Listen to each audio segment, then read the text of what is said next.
Hello, my friends, and welcome back. My name is Anna, aka Brookwillow, and I am a knitter living in western Wisconsin. I also do plenty of other fiber crafts, but today I am just focusing on everything I knit in 2025. I also decided this year for this video, I am going to include my favorite things that are all knitting related from this past year, because not only do I personally love watching all of the other garments and items that people make, but I also like to know if there are any tips and tricks or really great new tools that they have used that I may not already be aware of. So stick until the second half of the video for that portion. My favorite way to organize this type of video is definitely by showing off what I finished in chronological order, like the best to my ability. I think it just makes the most sense to me. And so let's just go ahead and start with the first pair of knit items that I finished last year.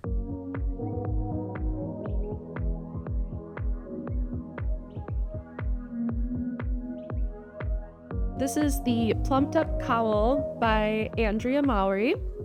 It is a bandana style cowl, so it's completely attached all the way around, which is kind of nice. You don't have to worry about tying anything up. You can just slip it right over your head. And the brioche is knit at a bias to kind of create a cool diagonal look with the ribbing. And you certainly could knit this with one color, but I think one of the great things about this pattern is if you knit the brioche with two different colors of yarn, it can be fully reversible. So here's what I have on one side, and then if you flip it around, it's a lot more colorful. I know this happens to me every single January. It tends to get very, very gray here, and I just crave having big pops of color to knit with, because if my surroundings aren't going to be colorful, at least I can bring a little bit of color myself into the world. And so that's why I just was so excited to knit this, because A, it was going to be a really quick knit just with how chunky the yarn is, and B, I really needed this for warmth on like dog walks and stuff. So I wanted to pick some really bright, fun colors for it, and that's what I did. This is the Dream State by Spin Cycle. I think it was the first Spin Cycle and like the only Spin Cycle yarn I've ever purchased. Because I spin my own yarn, I can make a lot of yarn that it looks like the Dream State Spin Cycle yarn. For whatever reason, I just wanted to try out their yarn because I never have, and that's why I did it. And when I say Dream State, I mean plump. I think this is their plump yarn, which is why Andrea named it Plump It Up. It's like the thicker version of the Dream State, I think. I don't know. I don't really know that much about Spin Cycle since I don't knit with it often. But yeah, this is a great warm cowl. I wear this skiing quite a bit because I can really like cover up my entire face with it, and it stays up on my face. It's tight enough, but not too tight where it's like suffocating me. I ended up making an accompanying piece with it because I had a little bit of the yarn left over, and I didn't just want to sit on these scraps forever. That would just collect dust. So I wanted to cast on something right away to use up as much of it as I could.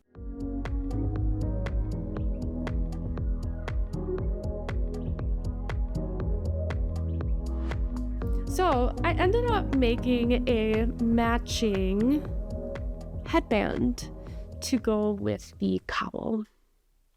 And I ended up drafting my own pattern for this and releasing it as a tutorial on my YouTube channel here. So if you want like a quick little stash busting project, you can get the pattern for free.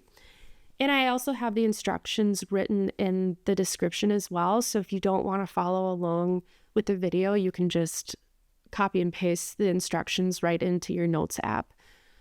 But yeah, so this used the rest of the spin cycle, and instead of doing anything weird on a bias, I just kept it simple and made a very simple brioche headband, which has also been lovely for skiing. And I even went birding with this once at my local bird club, and it's a really cute matching set.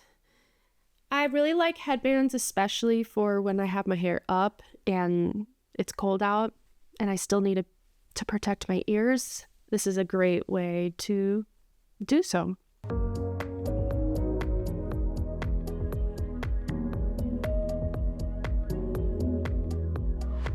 The next thing I finished are these cute fisherman style socks. I love all of the cabling on it. I'm going to stick my hand in so you can see it better. These have been worn quite a bit, so they're a little rough for wear. I knit these because I was desperately wanting to knit and own a fisherman's cable style sweater, but at the time I think I had so many projects going on, well, I always do, that I knew I wasn't going to get around to knitting a full fisherman's sweater anytime soon, and I decided to at least scratch that itch a little bit with knitting this pair of socks. These are the Aurora by Heli Rahavara, and they are in Lina's 52 Weeks of Socks Volume 2. I love these. I love the way they turned out. I really like the way that I paired the yarn with this pattern. These are the Ovis sock yarn base from Woolen Twine, who's a natural dyer based out of Germany. And she uses a lot of beautiful bases of like rustic type yarn. And I believe this is her yarn base that doesn't have any nylon in it at all. And if you felt this, you could definitely tell there wasn't. It feels very rustic in the best possible way. And I think that makes for a great case of knitting cables because the yarn has a very bouncy ply to it, and which allows for really great stitch definition in all of these intricate little cables.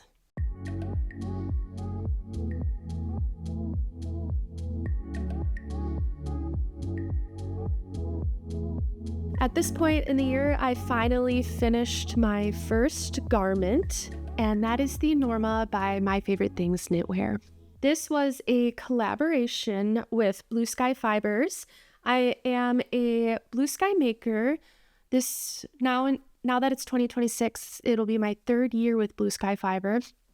I'll talk more about that in a future knitting podcast. But this was my second year partnering with them, and they work with like 10 to 14 makers every single year, where they send yarn out to different people to try out all the different bases and kind of show off all of the yarn and projects and kind of give a review of it as well. And most of the makers are actually designers. I think I might be the only maker that isn't like a self-proclaimed knitwear designer, but I love to show it off on my channel here. And so with this particular garment, I use the Techno, which is a chunkier weight blown yarn, and I believe it is alpaca. This turned out to be the coziest, comfiest sweater that I have ever made for myself yet. It is definitely my lounge around sweatshirt type sweater. I think mostly because the fabric is just so drapey and so unbelievably soft, I easily could wear this one next to skin. And what I really like about this yarn is oftentimes the softer the yarn, the more likely it is to pill. But with that being said, I have never shaved this yarn or this sweater at all. And let me even show you up close. You will see quite a bit of pilling, maybe a little bit on the underarm there. However, for how much I've worn this sweater and never shaved it, the yarn stands the test of time in terms of pilling. I would definitely knit with this yarn again. I don't know if I would make this sweater again, only because it's quite a statement piece. I probably only need one of these in my closet, but I really love the shape of it, and I think the stripes are very unique.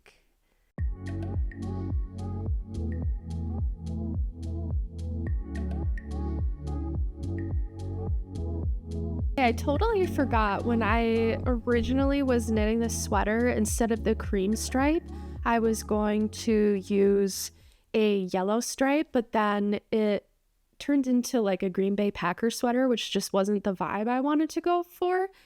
And so I ended up buying the cream myself and replacing that with the yellow. But I still really wanted to knit with the yellow because I thought it was a really pretty color on its own. So I ended up making my first iteration of the Stockinette bandana, which is another pattern that I created and released as a tutorial on YouTube. And just like the headband, the brioche headband, I have all the instructions just in the description, so you don't have to watch the video if you choose not to. But yeah, I had been seeing this plain stockinette style bandana on a couple people last year, specifically wearing it kind of like a bonnet in a way. And I just thought this was so cute, and I needed this very quick. And so that's why I decided to use the leftover yellow that I didn't end up using in the Norma. And I really like pairing the two together with the sweater. I don't necessarily wear the scarf on my head. I can wear it similar to how I have this scarf styled here. And I thought the two together looked really cute, especially being the same fabric. So because I made this first and decided to release it as a tutorial, I needed to make a second one, and that is this one right here. Once again, I really just crave color in the winter months and like heading into summer as well. This was kind of a freebie skein of yarn that Blue Sky sent me that wasn't for a project that I had planned, and it is their organic cotton sport, and the color is Caribbean. And I just love how electric this kind of Caribbean blue is, and I knew it would be fun wearing this into spring and summer for a little pop of color. So this is the actual one that I used for the tutorial on YouTube. I love these so much. I definitely would make another one. I saw that Petite Knit came out with kind of a plain scarf with a, like, I don't know if she blanket stitched an edge or crocheted a contrasting color around, but yeah, I think it'd be really cute to have a contrast color edge going all around the bandana for a little pop of something.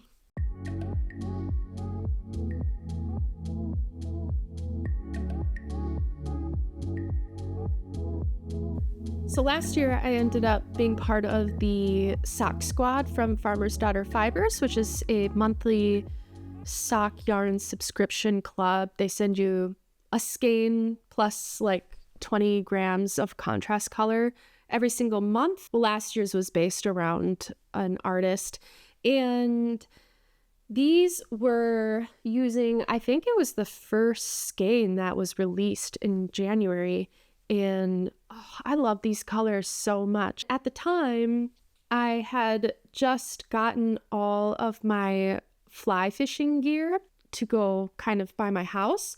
And so I was really in like fish mode. And I really liked the way that this particular herringbone pattern made it look like fish scales. And I thought it was also a very beautiful way to show off color changing yarn, because each little herringbone leg ended up being its own color, and it kind of created like a cool, almost stripy effect. So this was another pattern that I just came up with on my own. I did get the sock project from Summer Lee, which kind of teaches you how to design your own sock patterns in a way. And I was really inspired by that. And yeah, I was going to release this as like another tutorial on YouTube, but it ended up being a little bit too intricate, and I was kind of having a hard time on how to easily describe how to modify the pattern to make it your size. And so I decided to just scrap the tutorial and just enjoy having these socks for myself. But if you're ever curious about making a pair, I'm sure you could figure out a way using like a vanilla sock pattern and just incorporating the elongated herringbone stitch in it, which I think you could probably Google. I got it from an old knitting chart book that my friend got me for Valentine's Day.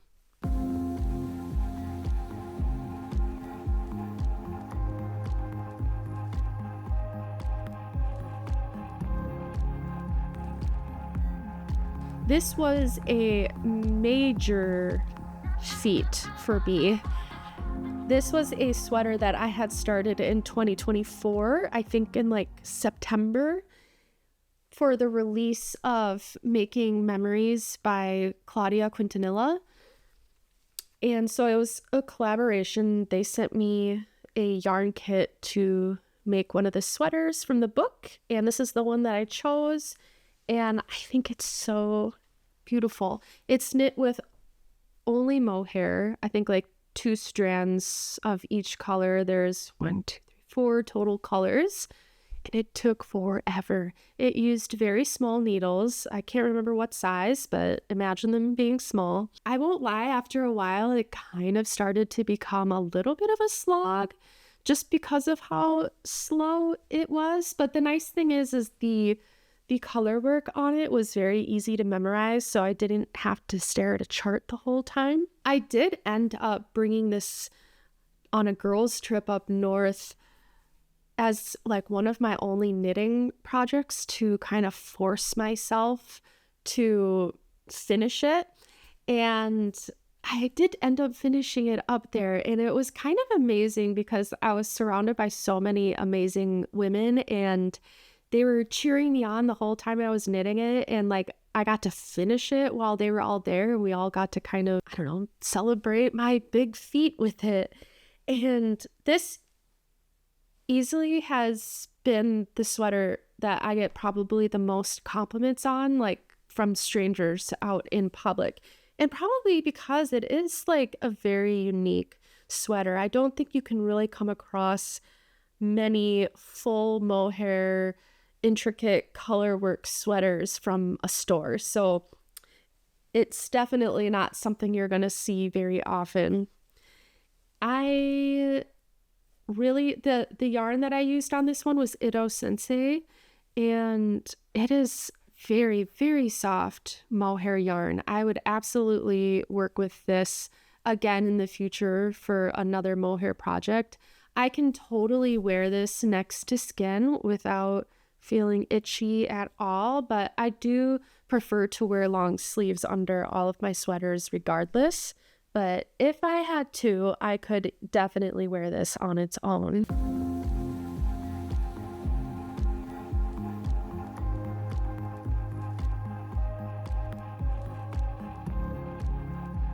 So this one was another collab with Blue Sky Fiber.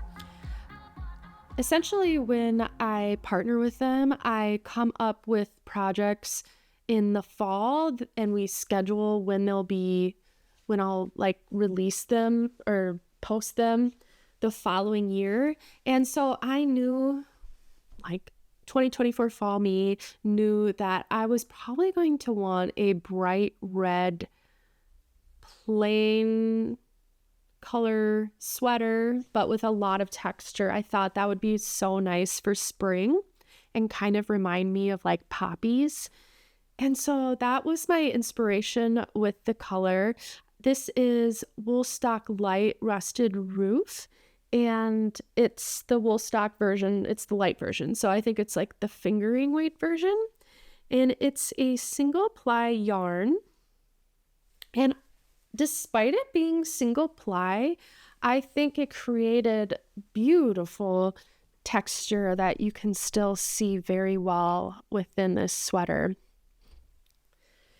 This pattern is from one of the Lina magazine publications, and I always loved this one. It came out like years ago at this point, but I always admired it. And last year, my main focus was trying to knit more from books and less like just PDF patterns, even though like I think only 2 of these patterns on my table right here are from a book, but that's fine. So yeah, I had a high priority of knitting the Viburna from Lina, and specifically because I really liked the texture of this garment, but I also was very curious about the construction because it's actually constructed horizontally instead of knitting vertically. So you start at one sleeve, increase up to the body, and you cast on a bunch of stitches down here, knit it across, and then knit down the other sleeve. This was another one that ended up being a little bit of a slog because it was using fingering weight yarn. I think I had like a couple, having 2 sweaters fingering weight back to back kind of takes a toll on you after a while. But I am so happy with how this one turned out. I think the color looks great year round. It easily can be like a fall color, but also a springy, bright color at the same time too.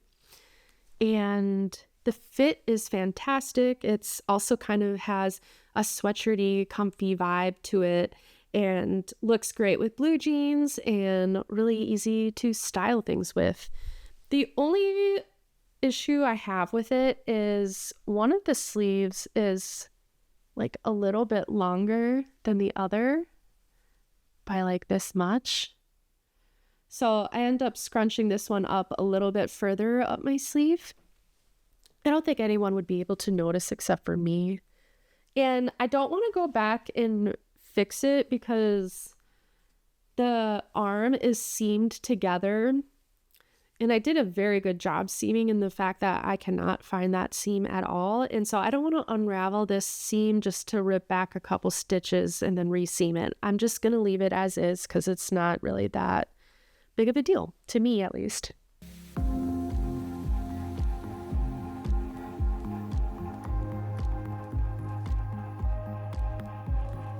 This one was one of 2 test knits that I did for Andrea Mowry.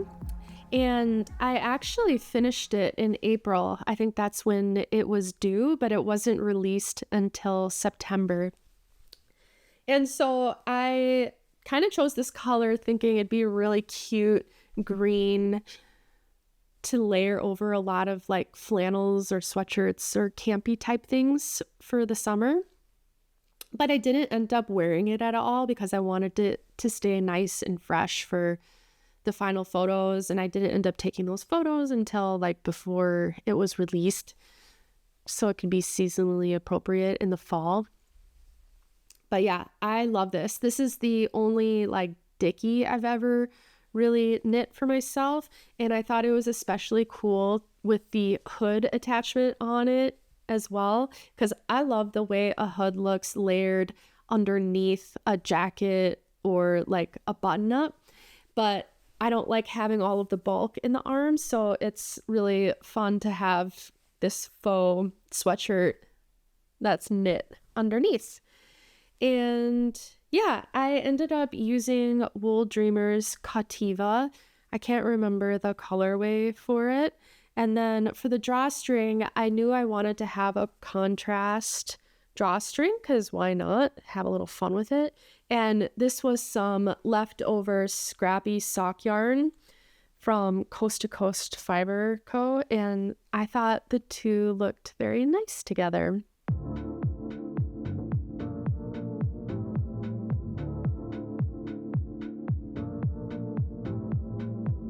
Somewhere around this time, Andrea Mari released the Harlow chunky hat, I think this one might be.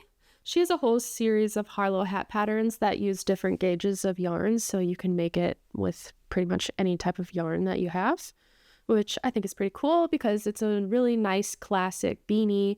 It's brioche knit, so it's nice and thick, and you can do the whole reversible thing if you want as well.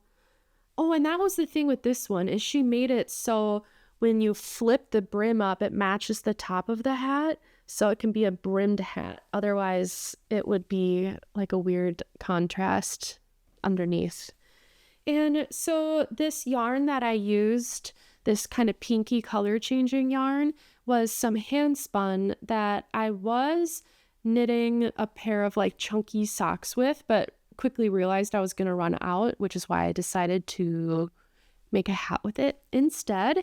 And for the second yarn in the brioche color, I ended up using a bunch of scrap yarn. So this is what the underside looks like. And if I were to wear it inside out, it would have kind of this rusty brim. I don't ever wear it this way, mostly because I just love the way that the pink looks. And I like the way that a little bit of that underneath color creates a gradient effect in the background of it. So yeah, I knit this. I think it was an Andrea Mari challenge to knit it in like a weekend maybe. I don't really know. But I obviously wasn't going to get much wear out of it for the summer. However, the moment that fall came around this year, I was so excited that I had a brand new hat essentially all ready to go to wear for this season. And yeah, it kind of is one of those hats where it goes with everything because there's so much colors in this. And so it can pull all sorts of different colors out based on what I'm wearing with it. So yeah, I would definitely knit that one again.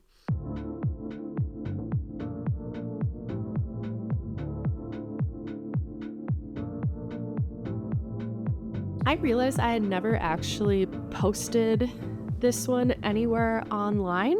It is the Ridge Sweater by Hiromi Nagasawa. This was also using yarn from Blue Sky Fiber, their organic cotton sport, which is the same base as the bandana that I made. I forget the name of the color, but they don't have a ton of colors, so you'd probably be able to narrow it down pretty well. I actually started this one in the summer of 2024 and didn't finish it until the summer of 2025, but that's okay because I think it's just a nice classic knit shirt. And I remember my whole reasoning for choosing this pattern is because I wanted just a nice top that I can throw on in the summer and go to work in and not have to really worry about pairing it with many other things. Like a lot of summer patterns tend to be like spaghetti strap type tank tops that you have to wear a shirt over or a blazer over or something if you're like wearing it to work in a professional setting. And I didn't want to have to worry about that. So that's why I knit myself a t-shirt. And I realized I think I like knit t-shirts for summer garments a lot better than I like tank tops. And they're easier for me to wear and style. So I think if I'm going, well, I obviously will be knitting summer garments in the future. I think I'm going to make sure that I'm choosing more t-shirt type sweaters or tops, knowing that I really, really like the way I wear them in the summer.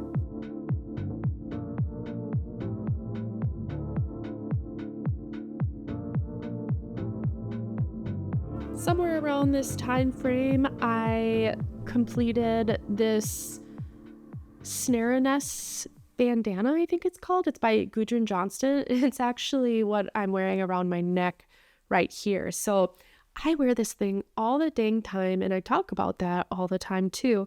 And I figured it would be appropriate for me to make a second one, especially like a darker one where maybe you can see the lace color work or the lace pattern in it a little bit easier than you could with this particular one, especially because this one really blends into my skin tone, so it gets lost a little bit, but I do still really love the way it looks. But yeah, I was really craving this color a lot, this kind of maroon color last year, and I thought it'd be a nice way to add a little bit of moody autumnal like colors into my outfits while it still might be too hot to wear actual autumnal clothing. So that's this. I wear it all the time, and I definitely would make more of them, or more of the bandana style scarf. I think they're super wearable and easy to tie, and I kind of like the way that the point in the back, I tend to tuck it under my shirt instead of leave it hanging over the top, and it keeps my neck nice and warm when I want it to. And yeah, I really like the style of a bandana, so I'm going to make more of those for sure. And I feel like so many designers are coming out with a ton of cute different patterns for them, and they're just kind of a quick and easy thing to knit up too if you just need a little palette cleanser.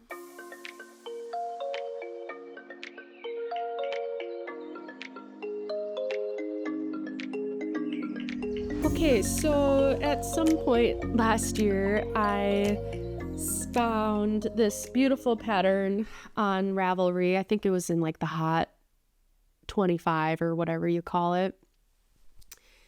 And I had to cast it on immediately because why wouldn't you want to knit these? They are so freaking cute. And I really loved the way these colors paired together.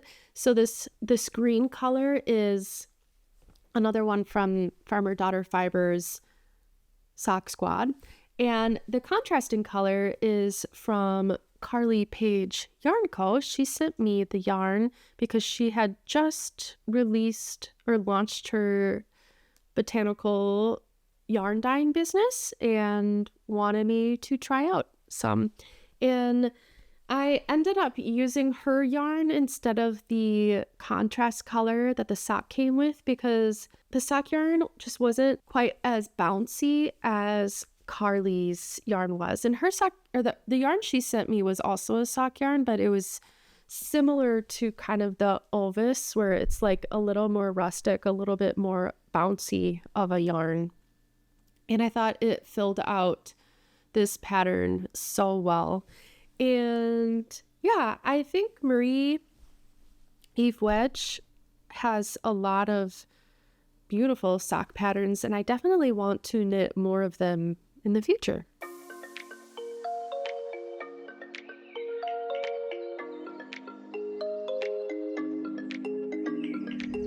The reason I ended up making this one was because my two friends got married last summer and they had a wedding party, and I wanted to knit a top to wear to it. So yes, I bought this yarn like months in advance, and I was originally going to knit a different pattern with it, but the yarn just was not working well with that particular pattern, and I really wanted to use the yarn. So I easily found a Sari Nordland, and I just loved how intricate her lace work can get, and I thought this would just be beautiful, especially in this colorway. So I knit this up. I do think this one is really nice layering piece underneath garments. I love the yarn that I used. It's from the brand Dando, and I believe it's 100% silk yarn. There might be a little bit of linen in it, but I just love this Merlot colorway. I think it's just so beautiful. And yeah, like I said, I've knit with this yarn before. I made a rib lace raglan in a long sleeve by James and Watts, and I thought it was an amazing piece to wear against my skin, especially when it's hot out. Because it's silk, you don't overheat in this at all. There's not like a halo of fibers clinging and trapping all your sweat in it. And so yeah, very happy with this. I would still knit with that yarn again, even for a third project, because I think it's very unique. There's beautiful colorways, and yeah, it's awesome yarn.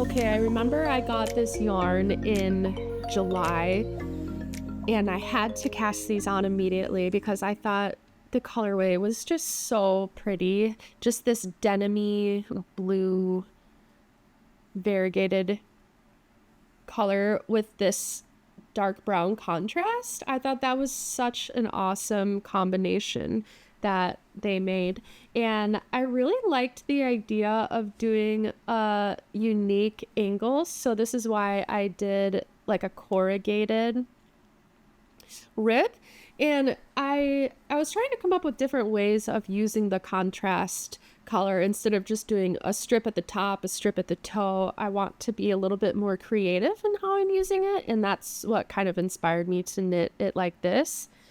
And surprisingly, I was a little worried that the cuff might be too small to get my ankle over, especially because I'm a tight knitter, and there have been so many colorwork socks that I've had to abandon because I realized they're just way too tight. However, I have had zero issue with getting my ankle over. I do know that if I held the contrast color closer to me, it created a slightly looser gauge than if I held the main color closer to me. And so I just went with that, and that really seemed to work for me. And I would definitely knit this again. It's basically just a vanilla sock, and you just do corrugated ribbing for the ankle. And again, I like the way that it looks with the contrast color, so I'm sure I'll definitely make more versions of these in the future.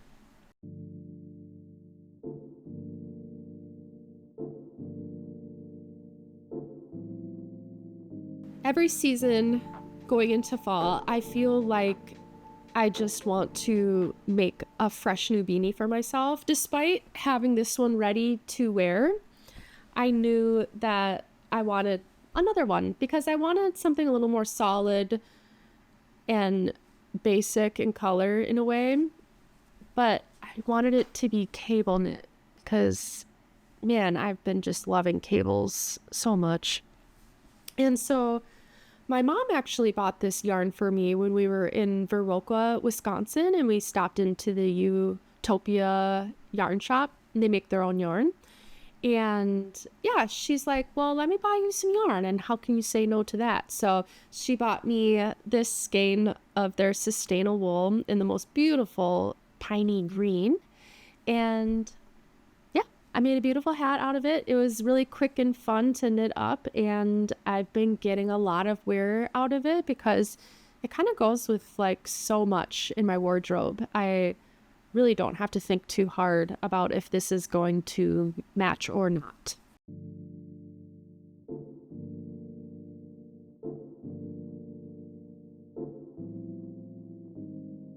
So this ended up being my second test knit this year for Andrea Mowry, and they are the Ooey Gooey socks, which were her socks that she used for her Thanksgiving challenge to knit a pair of socks in the weekend.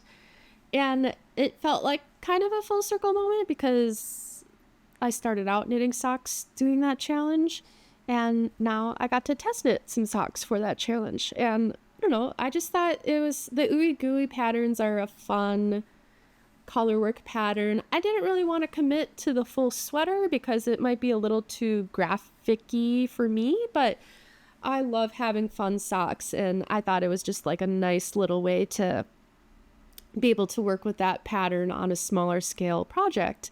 And I love the way that these two colors turned out together. I know that this main color here is Retrosario's Mondim, and it's kind of a purpley browny color. And then I used the same leftover contrast color from the Traveler hood as I did with the contrast on the socks, and I just thought they paired really well together. My friend said it kind of looks like mint chocolate chip, and I can't really unsee it at this point, but it just adds to how much I like these.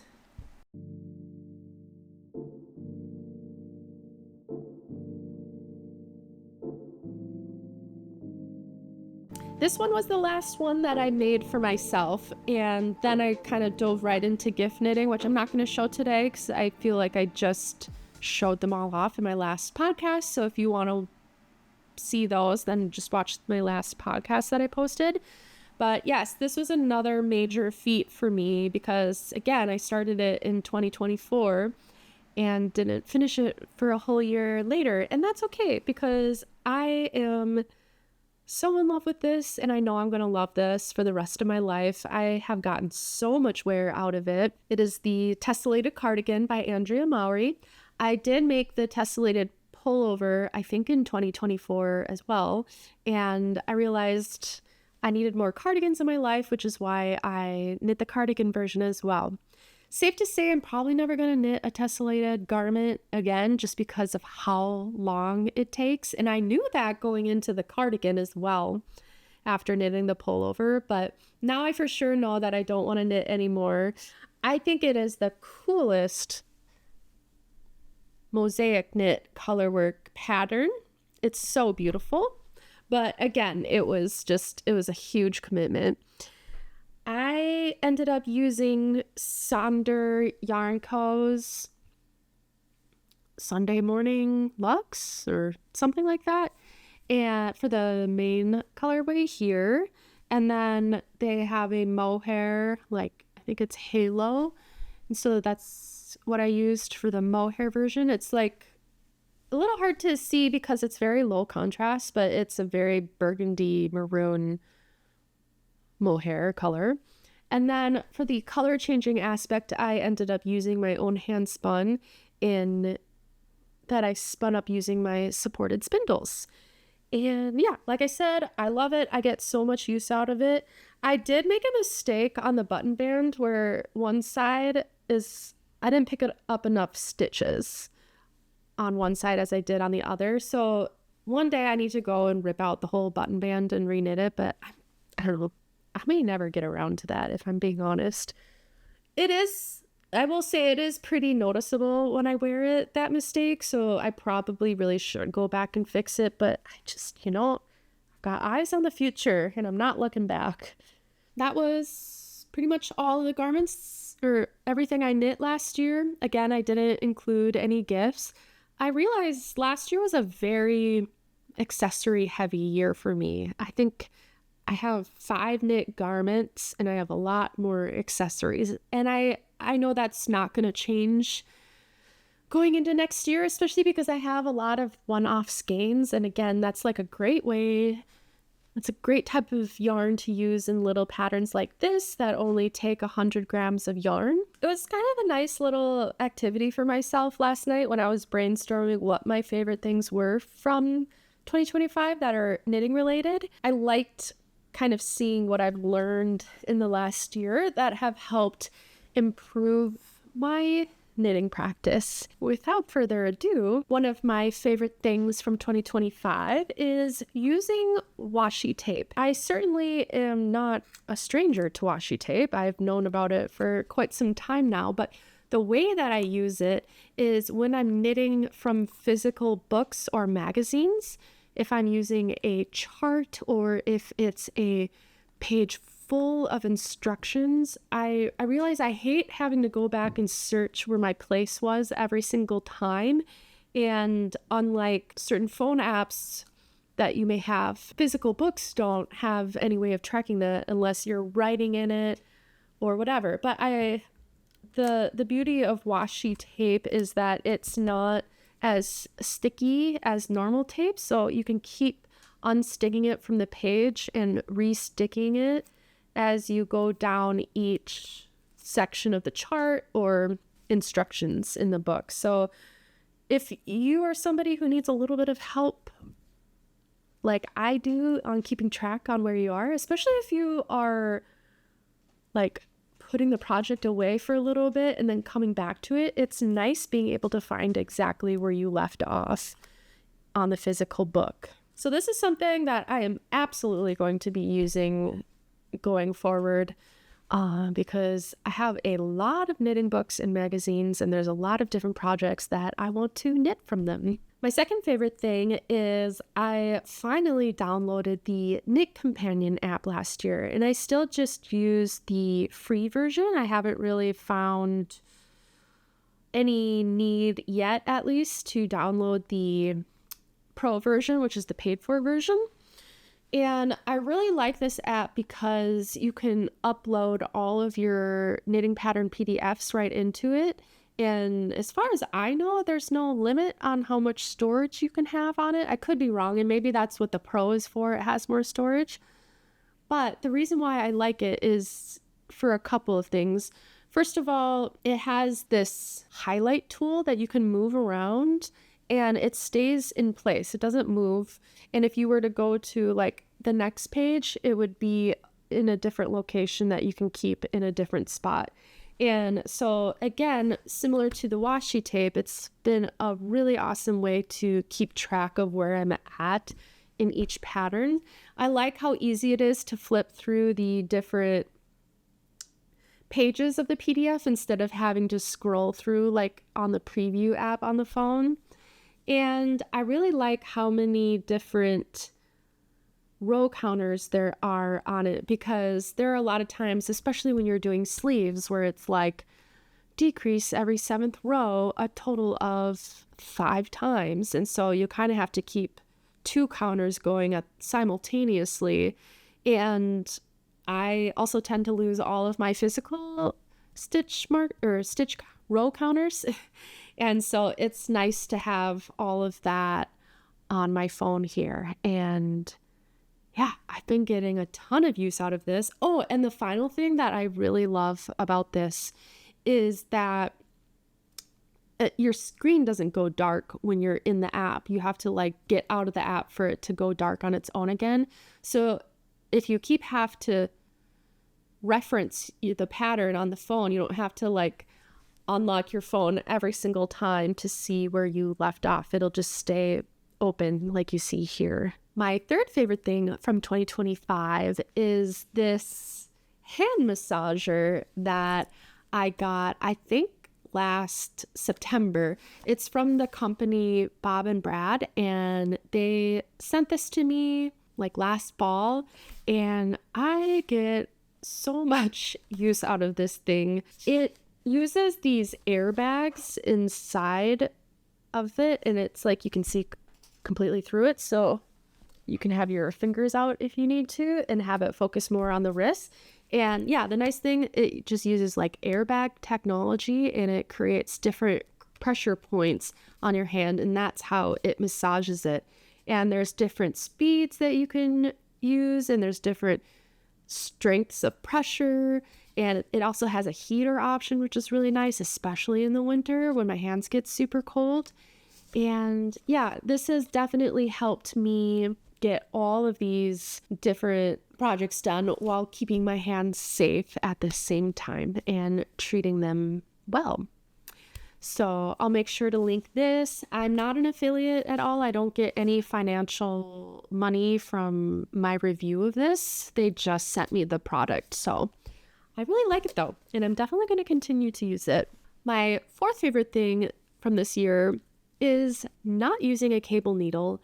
I am currently knitting the Dagmar jacket by Petite Knit, and I had the body done for quite some time, and then I had to do all the gift knitting, and then I ended up knitting both sleeves on it. And one night when I started knitting the sleeves, I was on the couch and I was like a little lazy to look for wherever my cable needle might have been. And that's when I decided to finally cave and figure out how to knit cables without a cable needle. I don't know what took me so long to finally just do it. At first, I didn't like the fear of having to take stitches off and have them kind of live off of the needle and fear of them unraveling. They don't really. And I think Andrea Mowry put it a nice way. All you have to do is just rearrange the stitches on how they are on your needle, and then you go back and knit those stitches. So I'm sure there's a lot of tutorials on how to do it on YouTube, but I have to say it makes cable knitting go by so much faster. You don't have to worry about losing cable needles. If you do lose your needle, it's an easy way to knit without it. And that is definitely a practice that I will continue to use moving forward. My final favorite thing from this year is kind of funny because it, in a way, is kind of like a cable needle, but it is double pointed needles. So here is some random ones that I had laying around. I had just this overwhelming desire to knit socks with double pointed needles. I had been seeing some other creators doing so, and I definitely, when I first was knitting, I knit with double pointed needles quite a bit for like hats and stuff, because I feel like circular needles just weren't like as popular back then as they are now. And I just really liked the slightly more analog feeling of taking a needle out, knitting that needle, taking it out, knitting it. It's more tactile to me, and specifically for sock knitting and sometimes for sleeve knitting too. I realized I don't think I like knitting magic loop as much as I used to. I don't know. I can't really explain why I like knitting with double pointed needles so much more. It's something that I enjoy. So last year I did end up getting a pair of the, I think they're the Knit Prowl carbons, formerly Knitter's Pride.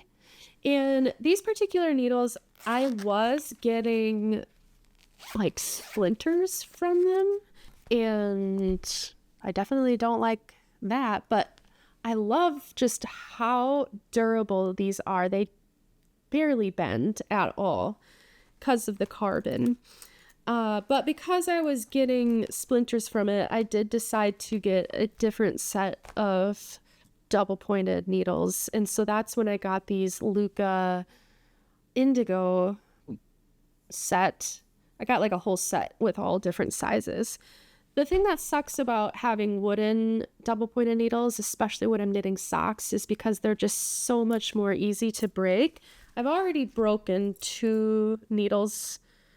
Well, one of them I was on a train, and when I went up to go to the bathroom, I think someone might have accidentally fallen on my project bag because I came up and one of them was snapped in half. I'm just so thankful they didn't impale themselves with it.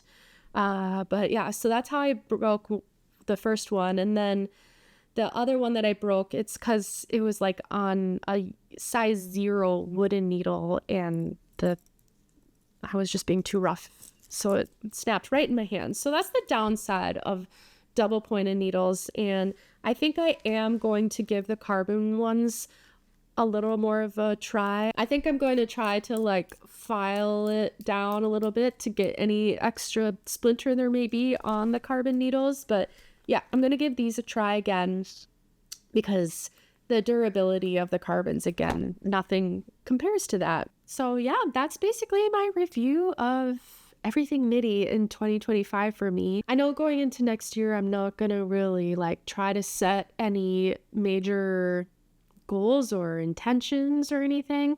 I think I'm just going to go with the flow of whatever I want to make. I'm going to make it.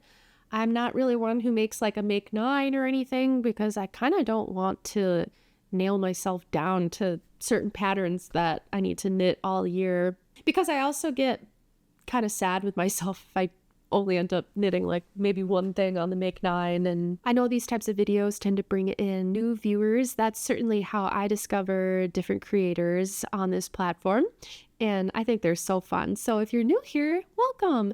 Please consider subscribing and you won't miss out on what I get into for 2026.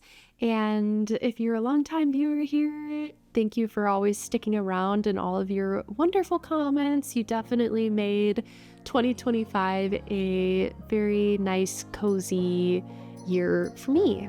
I hope you all are having a lovely start of the year, and I will see you in the next video. Bye.